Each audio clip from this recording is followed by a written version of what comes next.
Hello मेरे प्यारे बच्चों, जय हिंद। तो आज हम आप लोग के लिए एक बहुत ही इंटरेस्टिंग टॉपिक लेकर आया हूं जिसका नाम है डिफरेंशिएशन। डिफरेंशिएशन जो है फिजिक्स के अंदर बहुत ज्यादा इंपॉर्टेंट रोल प्ले करता है। अगर किसी बच्चे को डिफरेंशिएशन नहीं आता है, इसका मतलब उसको फिजिक्स अच्छे से समझ में नहीं आएगा। तो डिफरेंशिएशन और इंटीग्रेशन का बहुत बड़ा रोल होता है। तो हम इसी से रिलेटेड आज हम लोग इसी टॉपिक पे बात करेंगे कि किसी फंक्शन को कैसे डिफरेंशिएट करते हैं। ठीक है, तो मैं ऐसा मानता हूं कि जो फिजिक्स होता है काफी लॉजिकल है, काफी कंसेप्चुअल है और काफी इंटरेस्टिंग है और काफी इजी भी। तो इसको इजी बनाने में कुछ मैथमेटिकल टूल होते हैं जो काफी ज्यादा हेल्प करते हैं। तो उसी मैथमेटिकल टूल के अंदर एक और टूल है जिसका नाम है डिफरेंशिएशन। सो हम लोग किसी फंक्शन को डिफरेंशिएट कैसे करते हैं, तो हम लोग सबसे पहले पढ़ेंगे, लिखेंगे यहाँ पे कि डिफरेंशिएशन। डिफरेंशिएशन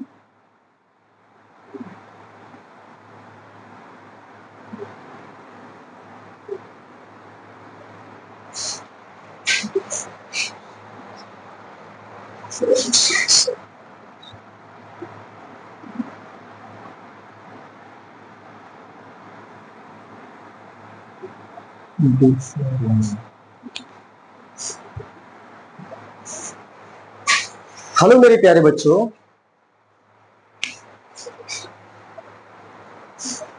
हेलो मेरे प्यारे बच्चों। तो आज मैं आप लोग के लिए काफी इंटरेस्टिंग टॉपिक लेकर आया हूं जिसका नाम है डिफरेंशिएशन। डिफरेंशिएशन का जो रोल है फिजिक्स के अंदर बहुत ज्यादा इंपॉर्टेंट रोल है और साथ साथ ही साथ मैथमेटिक्स के अंदर भी बहुत ज्यादा इंपॉर्टेंट रोल प्ले करता है। सो डिफरेंशिएशन जो है फिजिक्स में बहुत ज्यादा इंपॉर्टेंट रोल प्ले करता है, क्योंकि पूरा का पूरा जो फिजिक्स होता है वो इंटीग्रेशन और डिफरेंशिएशन पे बेस्ड होता है। इसलिए हम लोग एक आज मैथमेटिकल टूल पढ़ेंगे जिसका नाम है डिफरेंशिएशन। ये मैथमेटिकल टूल फिजिक्स के अंदर काफी हेल्प करने वाला है आपका। तो हम लोग बात करते हैं एक ऐसा चैप्टर, एक ऐसा सब्जेक्ट जो काफी इंटरेस्टिंग, काफी फैक्ट बेस्ड होता है, काफी इंटरेस्टिंग होता है और काफी लॉजिकल भी होता है और काफी आनंद आता है। तो आज मैं आप लोग को इस आनंद भरे चैप्टर को कैसे डिस्क्राइब करता हूं इन डिफरेंशिएशन के माध्यम से। ठीक है, सो डिफरेंशिएशन का मतलब होता है, यहां पे पहले तो मैं डिफरेंशिएशन लिख लेता हूं। डिफरेंशिएशन, ठीक है। डिफरेंशिएशन डिफरेंशिएशन का मतलब होता है बेटा छोटे छोटे पार्ट में तोड़ना। डिफरेंशिएशन का मतलब होता है छोटे छोटे पार्ट में तोड़ना। अगर मान लो कि इतना बड़ा लेंथ है, ठीक है। अब इतने बड़े लेंथ में से मुझे बहुत छोटा सा लेंथ चाहिए, बहुत छोटा सा लेंथ चाहिए। तो यहां से अगर यहां तक ये x डिस्टेंस है, तो मुझे एक बहुत छोटा सा जो लेंथ होता है इसको हम लोग बोलते हैं dx। क्या बोलते हैं? dx। dx जो होता है very small unit length, very small unit length. ठीक है, ऐसे ऐसे एक और लेंथ काटेंगे, ऐसे dx dx dx dx dx, ऐसे बहुत सारे जब dx को एक साथ जोड़ देंगे तो ये पूरा हमें लाइन मिल जाएगा। सही बात है कि नहीं? तो अगर ये पूरा लाइन है, मैं इस छोटे छोटे dx को ऐड कर रहा हूं, तो इसका मतलब मैं इंटीग्रेशन कर रहा हूं। लेकिन इस बड़े से पार्ट में से किसी छोटे पार्ट को मैं निकाल रहा हूं, इसका मतलब इसको डिफरेंशिएट कर रहा हूं। सो हम लोग डायरेक्ट डिफरेंशिएशन पढ़ेंगे और इससे संबंधित रूल पढ़ेंगे। ये चूंकि आप लोग मैथमेटिक्स के अंदर पढ़ोगे, मैं फिजिक्स के जितने सारे फिजिक्स के अंदर जितना सारा डिफरेंशिएशन का यूज है मैं सिर्फ वही आपको डिस्कस करूंगा। ठीक है, सो बच्चों एक क्वेश्चन मैं लिखता हूं और उसी के आधार पे मैं आप लोग को एक्सप्लेन करूंगा। सपोज करिए एक y फंक्शन है और y इक्वल टू है 2x या फिर y इक्वल टू है सिंपल x स्क्वायर।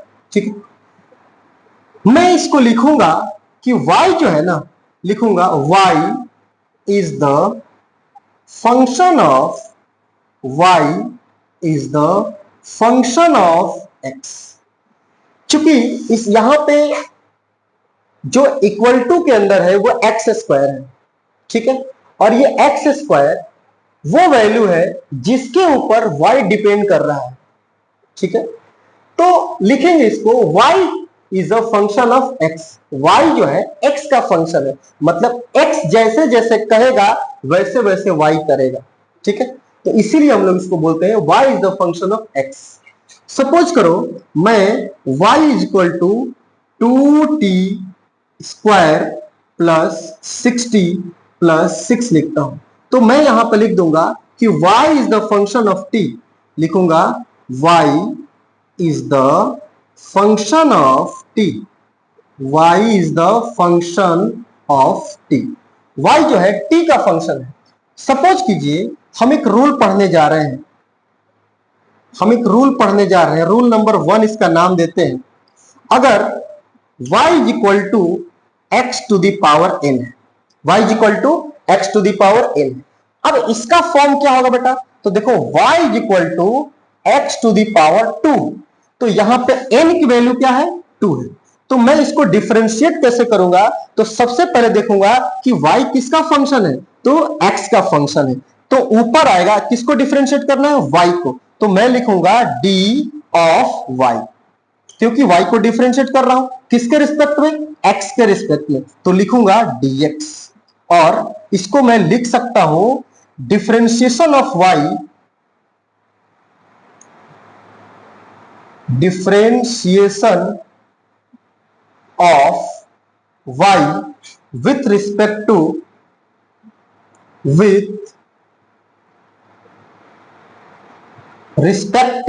x। इसका मतलब होता है differentiation of y with respect to x। अगर ऐसा लिखता कि dy डिवाइडेड बाई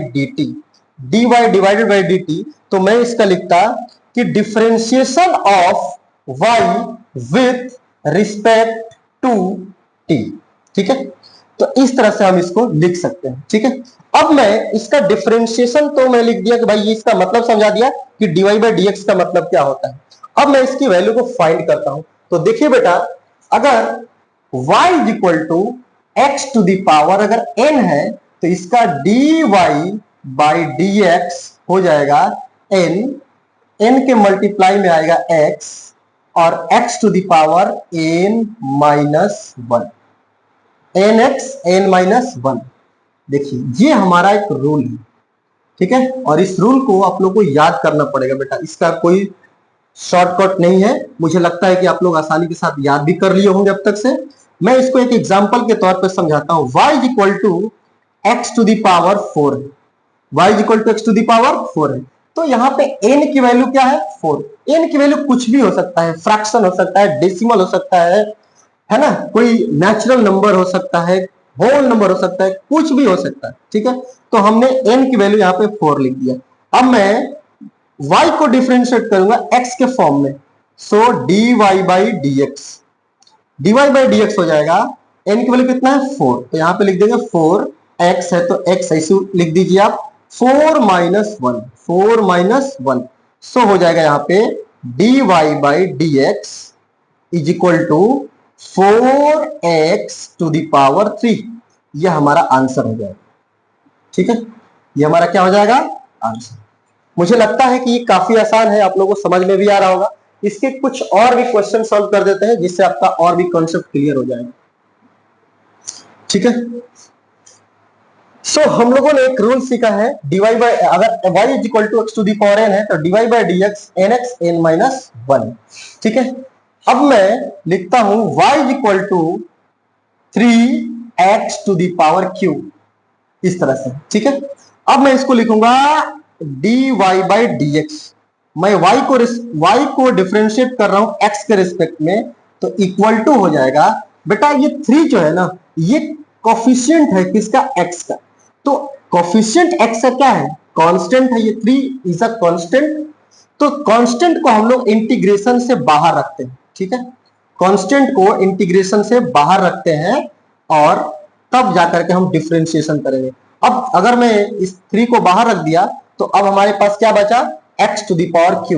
तो वही रूल लगा देंगे, 3 n की वैल्यू 3 है तो 3x to the power 3 minus 1। ठीक है, तो यहां से dy बाई dx हमारा निकल करके आएगा, वो आएगा 3 मल्टीप्लाई हो जाएगा तो 3 3 क्या हो जाएगा, 3 into 3 x to the power 3 minus 1 क्या हो जाएगा, 2 हो जाएगा। ठीक है, अब मैं आगे प्रोसीड करता हूं, इसको ध्यान से देखिएगा। dy by d x is equal to 9x to the power 2। तो ये हमारा डिफरेंशिएशन क्या हो गया, निकल गया। तो ये हमारा हो गया आंसर। ठीक है, कुछ और क्वेश्चन सॉल्व करते हैं, ध्यान से देखिएगा। चलो इसको मैं मिटा देता हूं, और मुझे पता है कि आप लोग को रूल रेगुलेशन याद हो गया होगा, फिर भी मेरा जो बेस रूल है वो मैं लिख देता हूं।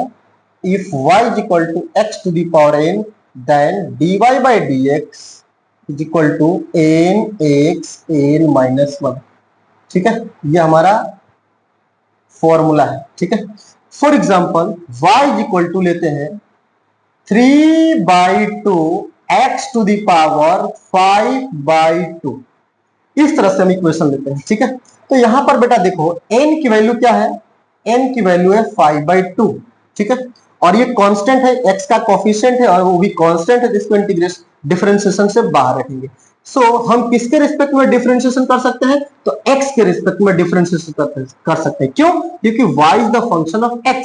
y किसका फंक्शन है, x का फंक्शन है, इसलिए हम जब भी y को डिफरेंशिएट करेंगे तो x के ही टर्म में, x के ही रिस्पेक्ट में डिफरेंशिएशन करेंगे। तो लिखेंगे यहाँ पे dy बाई dx।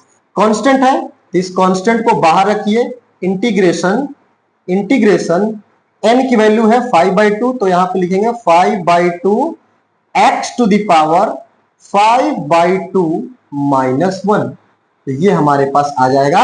अब मैं इसको आगे सॉल्व करूंगा तो लिखूंगा dy बाई dx यहां हो जाएगा 3/2 मल्टीप्लाई में हो जाएगा 5/2 x टू दी पावर, देखिए 5/2 माइनस 1, अगर माइनस 1 करेंगे तो हो जाएगा 5 माइनस 2/2, यानी कि हो जाएगा बेटा 3/2। सॉल्व करके आप लोग देख लीजिए, ये आएगा 3/2। ठीक है, अब मैं सिंपल इसका मल्टीप्लिकेशन कर दूंगा और इसका मल्टीप्लिकेशन कर दूंगा, तो मेरे पास आंसर निकल करके आएगा dy बाई डी एक्स 3 5 जा 15 और डिवाइड बाई 2 2 जा 4 x टू दी पावर 3/2। ये हमारा आंसर निकल के आएगा। काफी आसान होता है, काफी इजी होता है, आप लोग इसको आसानी के साथ सीख सकते हो। कुछ और भी क्वेश्चन डिस्कस करते हैं, देखिए ध्यान से। जैसे हमारे पास y is equal to under root x आ गया। ठीक है, y is equal to under root x. तो बच्चों क्या मैं अंडर रूट को हटा करके मैं x टू दी पावर 1/2 कर सकता हूं? बिल्कुल कर सकता हूं। अगर स्क्वायर रूट हटता है, मतलब ये रूट हटता है, तो पावर में 1/2 आ जाता है। ध्यान से देखिएगा, तो यानी कि यहां से n की वैल्यू क्या निकल करके आई, n की वैल्यू निकल करके आई 1/2। सो यहां पर लिखेंगे, अच्छा x का ही फंक्शन है तो लिखेंगे dy by d x n की value 1/2 x 1/2 minus 1, nx n minus 1 के फॉर्म में लिख दिया, तो ये हो जाएगा dy बाई डी एक्स, ये हो जाएगा 1/2 x 1 माइनस 1/2, अगर माइनस करेंगे तो माइनस का 1/2 आएगा। आप चेक कर लीजिए, क्योंकि ये हाफ है, हाफ में से 1 को माइनस करें तो माइनस हाफ आएगा। तो मैं इसको और फर्दर एक्सप्लेन करके इतना आंसर हो जाएगा हमारा। लेकिन अगर और अच्छे से लिखना चाहूं अरेंज करके, तो लिखूंगा dy बाई डी एक्स 1/2, ये x टू दी पावर 1/2 है। देखिए यहाँ पे मैं रूट को हटाया तो x के पावर में 1/2 आ गया, लेकिन x के पावर में अगर 1/2 होता तो मैं सिंपल इसको यहां पर लिख देता रूट x लिख देता, क्योंकि अगर ये 1/2 है तो मैं सिर्फ सिंपल अंडर रूट एक्स कर देता, लेकिन माइनस 1/2 है तो ये आ जाएगा बेटा 1/, में क्या आ जाएगा, 1/, में आ जाएगा अंडर रूट एक्स। क्या आ जाएगा, 1। एक लाइन और लिख देता हूं, अगर ये पावर माइनस में है तो ये 1/, में आ जाता है, तो 1/x टू दी पावर 1/2 हो गया। देखिए 1/x टू दी पावर 1/2 हो गया। अब इसको फर्दर सॉल्व करेंगे, थोड़ा सा एक लाइन और, dy by d x is equal to 1/2 into 1/, ये x टू दी पावर 1/2 है, तो अंडर रूट क्या हो जाएगा यहाँ पे x हो जाएगा, तो इसका फाइनल रिजल्ट निकल कर आएगा 1/2 under root x. So dy by d x, देखिए ध्यान से यहाँ पे, सो हमारे पास क्या क्या निकल के आया, dy by d x is equal to निकल के आया 1/2 अंडर रूट एक्स। सो ये हमारा फाइनल आंसर। ठीक है, आई होप आपको ये रूल समझ में आया होगा। अब मैं कुछ एक दो क्वेश्चन और लेता हूं जिससे आप लोग का और कंसेप्ट क्लियर हो जाए। ठीक है, चलो इसको मिटा देता हूं मैं, ध्यान से देखिएगा। अगर मैं लिखता हूं y is equal to 1/2 x to the power -5/2, यहां पर भी आप माइनस कर दीजिए, -3/2 x टू द पावर -5/2। ध्यान से देखिए, परेशान होने की कोई आवश्यकता नहीं है। यहां पर आप कंसीडर कर लीजिए कि n की वैल्यू क्या है, -5/2। ठीक है, तो मैं यहाँ पे डिफरेंशिएट करूंगा x के रिस्पेक्ट में, तो लिखूंगा dy by d x -3/2 is a constant, तो डिफरेंशिएशन के बाहर आ गया ये।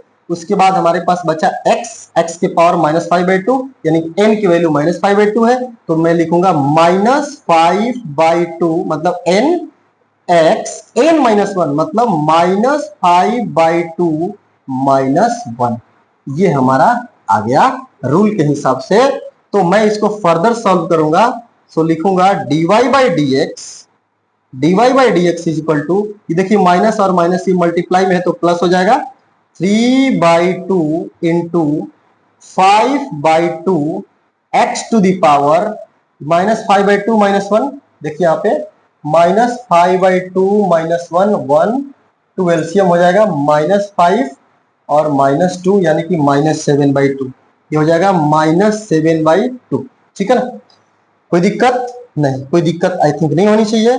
तो मैं इसको dy बाई डी एक्स लिखूंगा, dy बाई डी एक्स, देखिए ध्यान से, dy by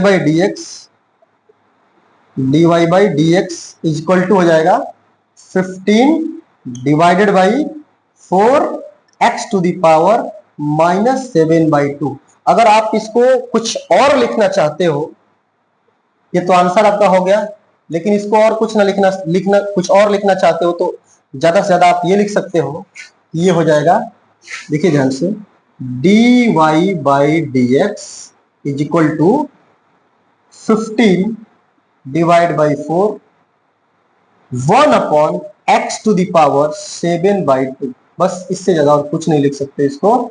so this is your final answer. ये भी आंसर है, ये भी आंसर है।